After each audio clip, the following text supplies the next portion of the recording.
Hello दोस्तों, मैं सरला Yadav SY Hindi platform पर एक बार फिर से आप सभी का हार्दिक अभिनंदन करती हूं। और आज हम लेकर आए हैं अपना एक नया टॉपिक है हिंदी बोलियों का परिचय, जो कि आपका एस्टेट के सिलेबस में सीधा सीधा लिखा हुआ है हिंदी बोलियों का परिचय। तो हमारी हिंदी की कौन कौन सी बोलियां हैं, हिंदी भाषा की जो बोलियां हैं, आपकी ब्रज भाषा है, बुंदेली है, और हिंदी की जितनी भी उप बोलियां मैंने आपको एक पीछे वीडियो पढ़ाई थी कि उसमें जो हमारी उपभाषाएं हैं, हमारी हिंदी की जितनी भी उपभाषाएं हैं और उसके अंतर्गत आने वाली जो बोलियां हैं, हम उन्हीं का परिचय आज पढ़ेंगे। बोलियां जितनी भी हैं उनका परिचय आज हम पढ़ेंगे। और ये मैं पीछे की वीडियो में सारा पढ़ा चुकी हूँ कि उपभाषाएं कौन कौन सी हैं, बोलियां कितनी हैं, 18 बोलियां हैं, जॉर्ज ग्रियर्सन ने कितनी बोलियों को माना है। तो ये सब मैं अपने आपके जो SY हिंदी प्लेटफॉर्म चैनल पर जो प्लेलिस्ट बनी हुई है देवनागरी लिपि से, तो उसमें सारी आपकी वीडियोस मिल जाएंगी। हिंदी बोली से संबंधित आपकी जितनी भी हैं, जो भी वीडियो आप जो टॉपिक देखनी है, जो वीडियो आपके काम की है वो देखनी है, तो देवनागरी लिपि से प्लेलिस्ट बनी हुई है, उसमें आप जाकर देख सकते हैं। तो आज पढ़ेंगे हम हिंदी बोलियों का परिचय। तो हिंदी की जो बोलियां हैं उनके बारे में आपको एक तो पेपर में इस टाइप से पूछते हैं कि जो ब्रज भाषा है वो किस प्रकार की भाषा है, ओकारांत है, अवकारांत है या अकारांत है, इस टाइप से प्रश्न पूछते हैं। एक आपसे ये पूछ सकते हैं कि ब्रज भाषा का जो क्षेत्र है वो कौन सा है। ऑप्शन में आपको कोई 3 क्षेत्र दे देंगे और एक वो क्षेत्र दे देंगे जहाँ पर ब्रज भाषा नहीं बोली जाती है। तो आपसे इस तरीके से भी प्रश्न पूछ सकते हैं। तो आज हम देखेंगे बारी बारी, सारी डिटेल हम पढ़ेंगे। हिंदी बोलियों का परिचय आज का हमारा टॉपिक है। और सबसे पहली जो बोली है हमारी वो ब्रज भाषा है। तो ये ब्रज भाषा जो है आपको पता होना चाहिए कि पश्चिमी हिंदी की प्रमुख बोली है। अब मैंने आपको करवाई थी कि जो पश्चिमी हिंदी है और जो राजस्थानी है और जो गुजराती है, ये हमारी सोरसेनी के अंतर्गत आती हैं। और जो हमारी 5 ये हैं, तो जो हमारी ये ब्रज भाषा है वो पश्चिमी हिंदी के अंतर्गत आती है। तो पश्चिमी हिंदी के अंदर कौन कौन सी पश्चिमी जो उपभाषा, एक तो मैंने 5 उपभाषाएं बताई थी आपको, एक बार रिमाइंड करवा देती हूँ। पश्चिमी हिंदी, पूर्वी हिंदी, राजस्थानी, पहाड़ी और बिहारी। तो पश्चिमी हिंदी के अंतर्गत 5 बोलियां आती हैं, पूर्वी हिंदी के अंतर्गत 3 बोलियां आती हैं, राजस्थानी के अंतर्गत 4 आती हैं, पहाड़ी के अंदर 3 और बिहारी के अंदर 3। इस तरीके से आपकी 18 बोलियां हो जाती हैं। तो यहाँ पर हम सिर्फ बात कर रहे हैं ब्रज भाषा की। तो ब्रज भाषा हमारी पश्चिमी हिंदी के अंदर आती है और पश्चिमी हिंदी के अंतर्गत 5 बोलियां आती हैं। वो कौन कौन सी आती हैं? एक तो खड़ी बोली, जिसको खड़ी बोली को हम क्या कहते हैं? कोरवी कहते हैं। एक ब्रज आता है, ब्रज भाषा आता है, तीसरी बुंदेली और चौथी हरियाणवी और 5वीं कन्नौजी। ये पांचों जो है हमारी पश्चिमी हिंदी के अंतर्गत आती हैं। तो मैंने उस टाइम ये वीडियो बनाई थी तो अच्छे से समझाया था कि प्रश्न आपसे किस प्रकार से पूछ सकते हैं। तो यहाँ पर हम सिर्फ बात कर रहे हैं कि ब्रज भाषा की।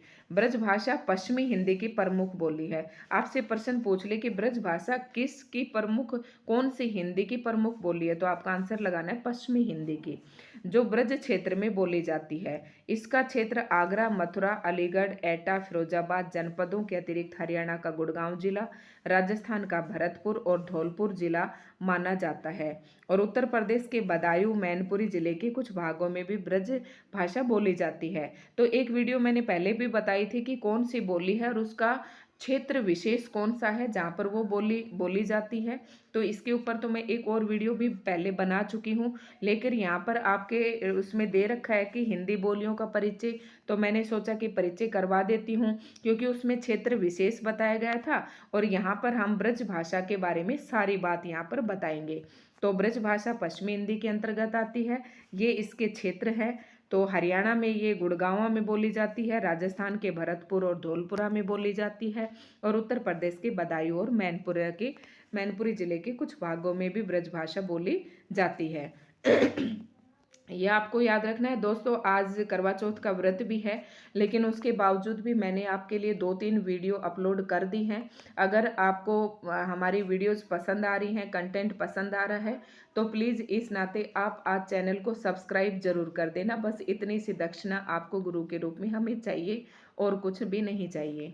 तो और एक आप लोगों का प्यार जो इतना आप अच्छा दे रही हैं और अच्छी वीडियो को आप वीडियोस को इतना लाइक कर रही हैं, तो मन करता है कि हम और वीडियो अपलोड करें, 2 करें, 4 करें। ये हमें एप्रिसिएट करती है एक तरीके से। तो थोड़ा-सा हमारा भी मोटिवेशन बढ़ता है नेक्स्ट वीडियो बनाने के लिए, क्योंकि चैनल हमारा अभी न्यू है, तो न्यू चैनल को देखकर बच्चे थोड़ा कम जुड़ते हैं, लेकिन कंटेंट बहुत आपको अच्छा लग रहा है, तो लाइक और शेयर भी ज़रूर करें। बस यही आप लोगों से चाहिए। तो आप सब्सक्राइब ज़रूर करें चैनल को। एक मोटे अनुमान से ब्रज भाषा बोलने वालों की संख्या लगभग 1.5 करोड़ होगी। मध्यकाल में ब्रज भाषा को प्रमुखता प्राप्त हो गई और यह व्यापक काव्य भाषा के रूप में विकसित हुई। ठीक है, व्यापक काव्य भाषा के रूप में। आपको पता है कि रीतिकाल में सारी कौन सी बोली जाती है? रीतिकाल का जो भी काव्य लिखा गया वो सारा ब्रज भाषा में लिखा गया। सूरदास, नंददास, रसखान, घनानन, बिहारी, केशव, भारतेंदु, जगन्नाथ रत्नाकर, सत्यनारायण कविरत्न ब्रजभाषा के प्रमुख कवि हैं। अब आपसे पूछ ले कि ब्रजभाषा के प्रमुख कवि कौन है, तो ये सूरदास, नंददास, रसखान, घनानन, बिहारी, केशव, भारतेंदु, जगन्नाथ, सत्यनारायण कविरत्न ये ब्रजभाषा के प्रमुख कवि हैं। अपने पद लालित्य एवं माधुरी के कारण ये भाषा ब्रज क्षेत्र के बाहर के कवियों के द्वारा भी प्रयुक्त की गई। अब बात मेन इम्पोर्टेंट आती है, जहाँ से प्रश्न आपसे जरूर पूछा जाएगा और यूजीसी नेट में भी ये प्रश्न खूब पूछा जाता है। तो मैं आपको अच्छे से बताती हूँ ब्रज भाषा की विशेषताएं, और इसमें जो कुछ भी फालतू दिया गया है ये आपको नहीं पढ़ना है। जहाँ से प्रश्न बन रहा है वो मैं आपको बता देती हूँ। अभी तक जो बताए यहाँ से प्रश्न बनने की संभावना है। उसके बाद ब्रज भाषा की प्रमुख विशेषता क्या है कि ये अवकारांत है। कैसे याद रखोगे? अवकारांत है। ब्रज भाषा कैसी है? अवकारांत प्रवृत्ति है। यथा जैसे इसमें क्या बोलते हैं हम? आयो, गयो, खायो, कारो, पीरो, अच्छो, बुरो। तो ये इस तरीके से आपको कोई शब्द दे दे, तो आपको अगर ये पता है कि ब्रज भाषा की जो प्रवृत्ति है अवकारांत है, तो आप देखेंगे कि सभी में अव लगा हुआ है।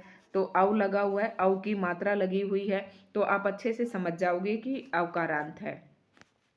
उत्तम पुरुष एक वचन में हव का प्रयोग मैं के लिए हव का प्रयोग होता है। तो ये सब आपको नहीं पढ़ना, क्योंकि मैंने भी नहीं पढ़ा था। अगर आप फिर भी कोई बच्चा चाहता है कि मेरा कोई प्रश्न ना छूटे, तो वो यहाँ से देख सकते हैं और आप आराम से पढ़ सकते हैं। देखो सभी में यही बात कही गई, चौ है चाहे हव ओ, सभी में अव अव का प्रयोग हो रहा है, चाहे वो भूतकाल हो चाहे आपका किसी भी प्रकार का यहाँ पर हो। देखो यहाँ पर एक बात बताइए, भूतकाल की सहायक क्रिया के लिए हो ही हे का प्रयोग होता है। तो इतना कुछ नहीं पूछेगा, बस ये प्रश्न यहाँ से बनता है कि ब्रज भाषा की प्रमुख विशेषता की वह अवकारांत है। ठीक है, उसके बाद आप इसे देख लेंगे। संख्यावाचक विशेषण भी विशिष्ट है। तो इसमें क्या है? एकु, द्वय, तीनी, चारी, 6, 11, 12, 14, किरोड़, इस तरीके से इन अक्षरों को बोला जाता है। हो सकता है आपका प्रश्न यहाँ से बन जाए कि संख्यावाचक संख्याओं को एकु, द्वय ये कौन सी भाषा में बोलते हैं। तो हो सकता है यहाँ से भी आपका प्रश्न बन जाए। वैसे आज तक अभी यहाँ से प्रश्न बना नहीं है, फिर भी ये आपका टीचिंग लेवल का है, तो हो सकता है प्रश्न पूछ ले। ठीक है, उसके बाद हमारी दूसरी बोली आती है खड़ी बोली। दूसरी बोली कौन सी आती है? खड़ी बोली। ये भी आपकी पश्चिमी हिंदी की ही प्रमुख बोली है, जो रामपुर, मुरादाबाद, बिजनौर, मेरठ, मुजफ्फर, सहारनपुर, देहरादून के मैदानी भागों में बोली जाती है। इसका क्षेत्र काफ़ी विस्तृत है और इसे बोलने वालों की संख्या लगभग 1.5 करोड़ है। मतलब ये बोली भी बहुत ज़्यादा बोली जाती है, लगभग 1.5 करोड़ है, और उसकी भी इतनी ही थी ब्रजभाषा की भी। मानक हिंदी का विकास इसी खड़ी बोली से हुआ है। ये इम्पोर्टेंट प्रश्न है कि मानक हिंदी का विकास कौन सी खड़ी बोली से हुआ? कौन सी बोली से हुआ? तो खड़ी बोली से हुआ। हिंदी और उर्दू दोनों ही खड़ी बोली की बेटियां हैं। अब प्रश्न आपसे पूछ ले कि खड़ी बोली की 2 बेटियां कौन सी हैं? तो हिंदी और उर्दू। अब एक और मोस्ट इम्पोर्टेंट प्रश्न आ रहा है, खड़ी बोली की प्रधान प्रवृत्ति। जिस तरह से ब्रज भाषा आपकी अवकारांत थी, वैसे ही जो खड़ी बोली है वो आपकी आकारांत है। ठीक है, तो खड़ी बोली जो है वो आपकी किस तरह की है? आकारांत है। ये आप मोस्ट इम्पोर्टेंट है, यहाँ से प्रश्न आपका बनेगा। अब आपको जैसे कोई शब्द दे दे, आना, हम कहते हैं ना, हम लोग भी बोलते हैं लोटा, लोट, खोटा, आदि। इसके अतिरिक्त व्यंजन द्वित्व की प्रवृत्ति भी है। खड़ी बोली की दो विशेषता बताई है, एक तो आकारांत है और एक व्यंजन द्वित्व की प्रवृत्ति। मतलब जैसे ओए, आज्या, खाजा, लोटा, खोटा, तो देखो दो अक्षर ट आ, लोटा, लोटा, ये यहाँ पर द्वित्व व्यंजन की प्रवृत्ति है। ऐसी बोली की प्रमुख विशेषता, इस बोली की प्रमुख विशेषता है बेटा, बापू, ऊपर, गड्डी आदि। खड़ी बोली में न के स्थान पर अणय का प्रयोग होता है, ये भी आपको ध्यान रखना। जैसे खाना, आना, जाना, जैसे अपनी हरियाणवी में बोलते हैं ना, रानी, अपना, न के जगह पर क्या बोलते हैं। इसकी प्रमुख विशेषताएं आपको याद रखनी है। कौन कौन सी प्रमुख विशेषताएं हैं? एक तो आकारांत है, एक द्वित्व व्यंजन की प्रवृत्ति है और एक न के स्थान पर अणय का प्रयोग होता है। तो ये तीन बातें हैं। खड़ी बोली के कुछ विशिष्ट अवयव उसके स्वरूप की अत्यंत विशेषता को व्यक्त करते हैं। यहाँ से आपका कोई प्रश्न इस तरीके से नहीं पूछा जाता है। फिर भी अगर कोई बच्चा इसे एक बार पढ़ना चाहता है तो पढ़ सकता है। खड़ी बोली में प्रयुक्त कुछ सर्वनाम भी विशेष प्रकार के हैं, यथा मुझ, जैसे मुझे नहीं बोलते, मुझ, हमारा, तुम्हारा को थारा, म्हारा, कुछ, ये जैसे बोलते हैं ना इस तरीके से। कौन, आपको बताए न के स्थान पर अणय आ रहा है, कौन, विसका, उसका, ठीक है। तो सर्वनामों को इस प्रकार से बोलते हैं, किसमें? खड़ी बोली में। अब अगली है हमारी बोली, महत्वपूर्ण प्रश्न है। राहुल सांकृत्यायन एवं डॉक्टर भोलानाथ तिवारी ने खड़ी बोली को कोरवी नाम भी दिया है। बहुत पूछा जाता है प्रश्न में, खड़ी बोली को कोरवी नाम किसने दिया? तो राहुल सांकृत्यायन और भोलानाथ तिवारी ने दिया। एक ये पूछ लेते हैं कि खड़ी बोली का दूसरा नाम क्या है? तो कोरवी। इस प्रकार से आपके प्रश्न बनेंगे। तीसरा आपका आता है बुंदेली। बुंदेलखंड में बोली जाने वाली बुंदेली का क्षेत्र झांसी, जालौन, हमीरपुर, ओरछा, भोपाल, सागर, नरसिंहपुर, सिवनी तथा होशंगाबाद जिलों तक फैला है। इस प्रकार दक्षिणी उत्तर प्रदेश, मध्य प्रदेश का मध्य भाग इस बोली के क्षेत्र में समाविष्ट है। इसे बोलने वालों की संख्या लगभग 1 करोड़ होगी। बुंदेली में साहित्य रचना बहुत कम हुई है, किंतु लोक साहित्य पर्याप्त मात्रा में रचा गया। लोक साहित्य मतलब उस क्षेत्र विशेष का साहित्य। लाल कवि ने छत्र प्रकाश की रचना बुंदेली में, की इंपॉर्टेंट चीज है कि लाल कवि की जो रचना है कौन सी? छत्र प्रकाश। वो कौन सी बोली में है? बुंदेली में। इसूरी इस बोली की प्रमुख लोक कवि हैं। इसूरी इस बोली के प्रमुख लोक कवि हैं। बुंदेली की प्रमुख विशेषताएं देख लेती हैं, जो कि यहाँ से आपका प्रश्न बनता ही बनता है। तो बुंदेली की बोली प्राय अवकारांत होती है। याद कैसे रखना है कि एक तो ब्रज भाषा की अवकारांत थी, एक बुंदेली की अवकारांत है। तो बुंदेली में देखो एक ही मात्रा आती है, लेकिन इसकी प्रवृत्ति जो है अवकारांत है। ऐसे याद रखना, एक मात्रा वाले में 2 मात्रा, मैंने तो ऐसे ही रख रखी थी, ठीक है। और भूतकालिक कृदंत के लिए ओ प्रत्यय लगता है, ठीक। इनके ऊपर आप मत जाना, इतना आप पजल्ड हो जाओगे, ना ही आपको इतना कुछ पूछा जाएगा। और भाई सिलेबस अभी चेंज हुआ है तो मैं नहीं कह सकती, देखो पूछने को कुछ भी पूछ सकता है। जो बच्चा पढ़ना चाहे वो यहाँ से पढ़ सकता है। कुछ परसर्ग भी विशिष्ट है। परसर्ग क्या होता है?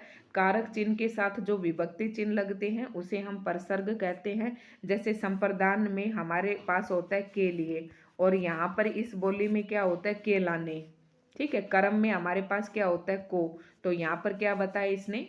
खो, ठीक है। आप संख्यावाचक में देख लेते हैं। संख्यावाचक विशेषण इसकी विशिष्टता को रेखांकित करते हैं। यथा छः, जैसे हम 6 लिखते हैं ऐसे लिखते हैं। यहाँ पर ये 6, 9, 11, 11 को क्या बोलते हैं? 11, 12, 12 न लिखकर क्या कहते हैं? 12, 15, 19, ठीक है। ये इस तरीके से इनमें बोली जाती हैं। बुंदेली में भविष्य काल के सहायक क्रियाओं के लिए, भविष्य मतलब जो आने वाला होता है हमारा काल, हु है रूप चलते हैं, ये आप देख सकते हैं।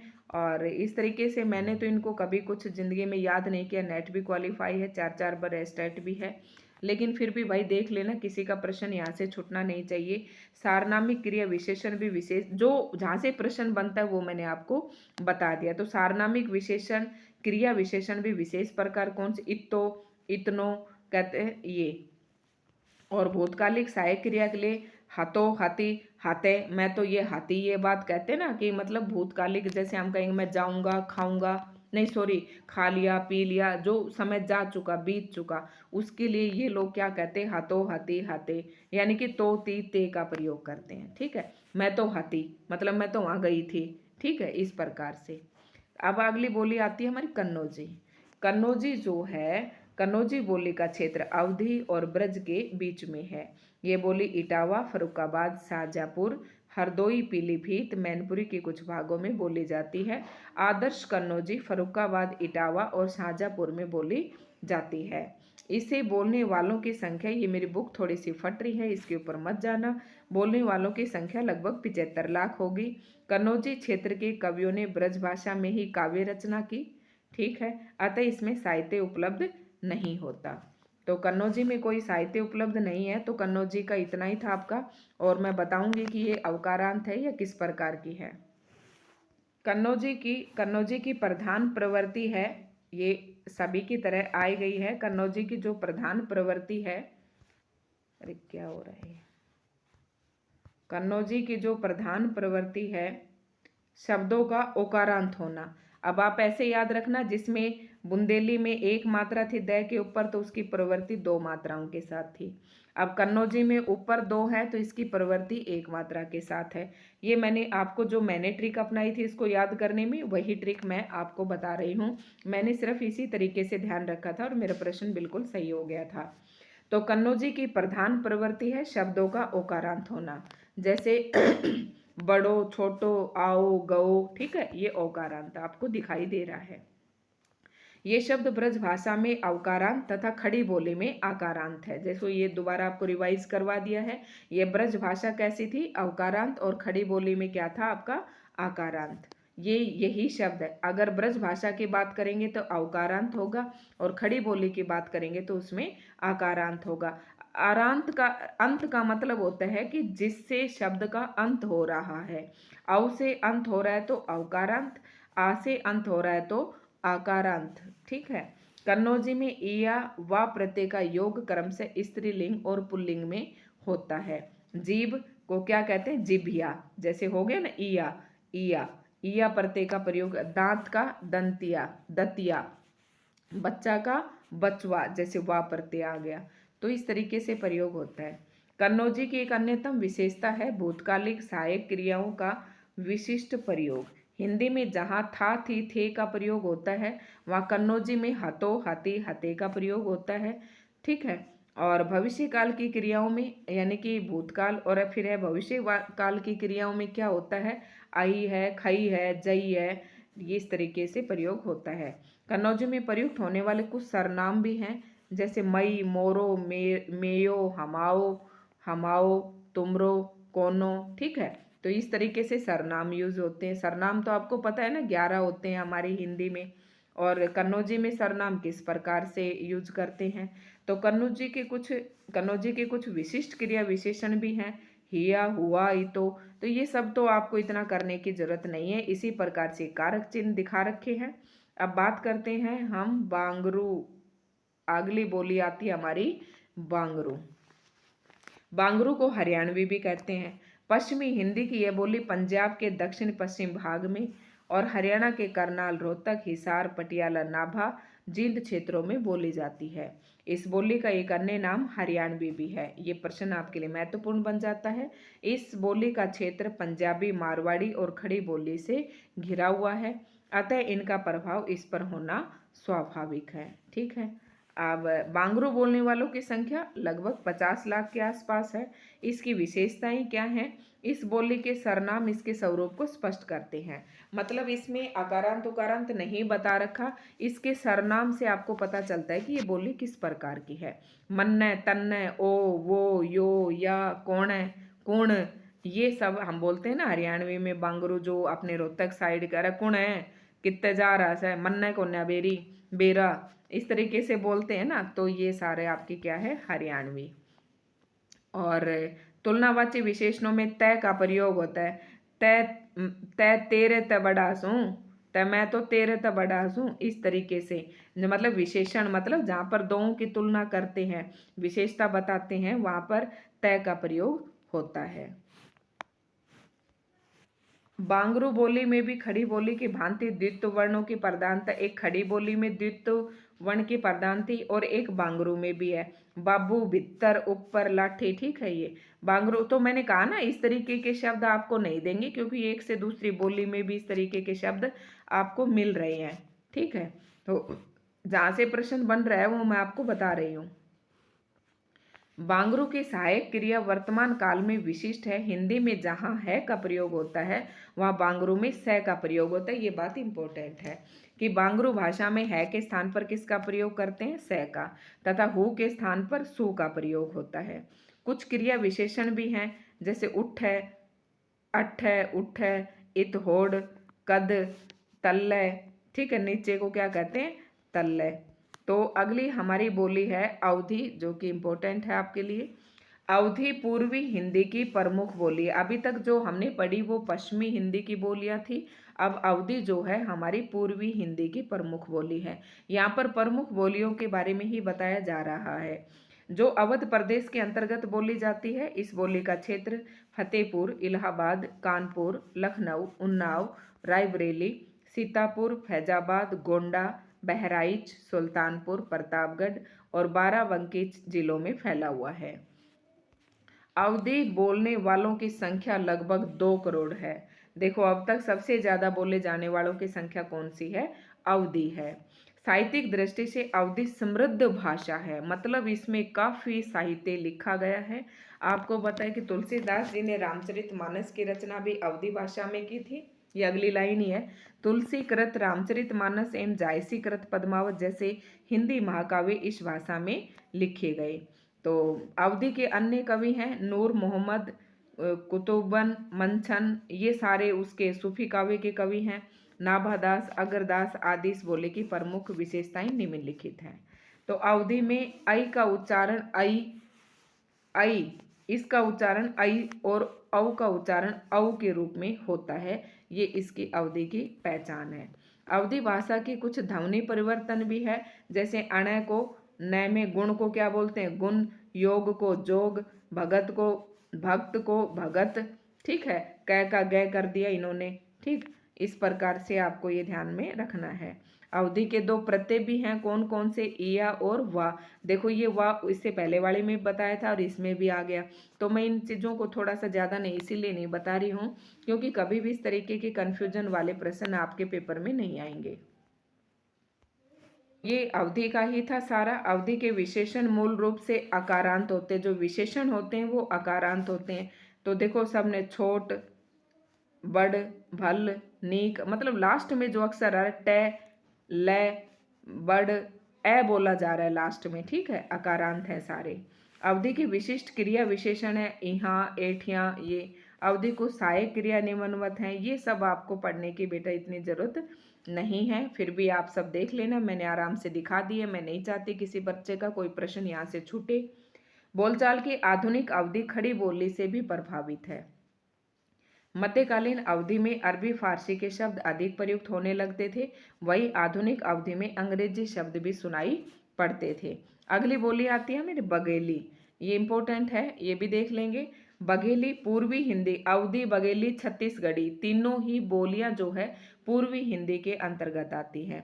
तो अवधि हमने पढ़ ली, अब हम बात करें बघेली की। तो पूर्वी हिंदी की ये बोली बघेल खंड में बोली जाने के कारण बघेली कहलाती है। इसका क्षेत्र रीवा, दमोह, जबलपुर, मांडला, बालाघाट, बांदा, हमीरपुर जिलों में है। बघेली बोलने वालों की संख्या लगभग 60 लाख है। इस बोली में लोक साहित्य भी उपलब्ध होता है, कोई साहित्यिक रचना नहीं मिलती। इसकी सीमावर्ती बोलियां हैं, मतलब इसकी सीमा के जो आसपास बोलियां बोली जाती हैं वो है बुंदेली, अवधी और भोजपुरी। बघेली की कुछ प्रमुख विशेषताएं हैं, तो ये विशेषताएं आपको दे रखी हैं, यहाँ से कोई ज़्यादा प्रश्न नहीं बनते हैं। कर्ता कारक में किसी परसर्ग का प्रयोग नहीं होता, कर्ता में कोई नहीं होता, और कर्म में का और ला का प्रयोग होता है। कारक में ले, ते, संबंध, और संबंध वाले में संबंध जो कारक होता है उसमें केर, के का प्रयोग होता है, ठीक है। ये आप एक बार देख लेना। कुछ विशिष्ट रूप है ये भूतकालिक सहायक क्रियाओं के, तो यहाँ से आपके प्रश्न इतने नहीं बनते हैं। जहाँ से फिर भी मैं आपको दिखा रही हूँ, जिस बच्चे को लगता है कि मुझे तो पढ़ना ही है तो वो यहाँ से पढ़ सकता है। अब छत्तीसगढ़ी मैं आपको एग्जाम ओरिएंटेड कंटेंट पर ही फोकस करके बता रही हूँ। बाकी आता है हमारा छत्तीसगढ़ी, अवधी, बघेली, छत्तीसगढ़ी, तीनों ही बोलियां पूर्वी हिंदी के अंतर्गत आती हैं। पूर्वी हिंदी के अंतर्गत आने वाली छत्तीसगढ़ी बोली का क्षेत्र रायपुर, बिलासपुर, संभलपुर, कांकेर, नांदगांव, चांदा, बस्तर एवं बिहार का कुछ भाग है। इसका उद्गम अर्धमागधी अपभ्रंश से माना जाता है। ठीक है, अर्धमागधी अपभ्रंश से माना जाता है। छत्तीसगढ़ी बोली बोलने वालों की संख्या 50 लाख के लगभग है। साहित्य की रचना भी इस बोली में नहीं हुई है, तो इस हिसाब से ये बहुत ज़्यादा इम्पोर्टेंट नहीं है, किंतु लोक साहित्य पर्याप्त मात्रा में उपलब्ध है। तो लोक साहित्य तो हर बोली में आपको मिल ही जाएगा। इस बोली की कुछ प्रमुख विशेषताएं हैं, इतनी इम्पोर्टेंट ये नहीं है जितनी मैंने शुरू में आपको बताई थी, ब्रज भाषा, बुंदेली, कन्नौजी, उनकी जितनी इम्पोर्टेंट नहीं है। छत्तीसगढ़ी में कर्ता कारक में किसी परसर्ग का प्रयोग नहीं होता, इसमें भी कर्ता के साथ कोई विभक्ति चिन्ह नहीं आता। और कर्म कारक में ला लय का प्रयोग होता है। करण कारक में जिस कर्ता ने कर्म को करण से, तो से की जगह पर ले का प्रयोग, ले से का प्रयोग। संप्रदान में के लिए की जगह पर ला वर खाती का प्रयोग किया जाता है। तो कितने रटोगे आप, फिर भी आप अपना भाई ध्यान दे लो। यहाँ पर हो सकता है कोई हो बंदा ऐसा कि वो इससे भी ज़्यादा डीप पढ़ना चाहे तो आप कर सकते हैं। ये सारा मैंने आपको दिखा दिया है, और किस तरीके से आपको पढ़ना है ये भी मैंने आपको बता दिया है। तो ये हमारी कुछ बोलियां थी, और लगभग सारी मैंने ख़त्म करवा दी हैं, बस ये इतनी थी मेरी बुक में तो। और ये इनका परिचय था बोलियों का। तो आज का ये टॉपिक था हमारा। अगर दोस्तों आपको पसंद आया हो तो प्लीज़ वीडियो को लाइक, शेयर एंड सब्सक्राइब ज़रूर करें।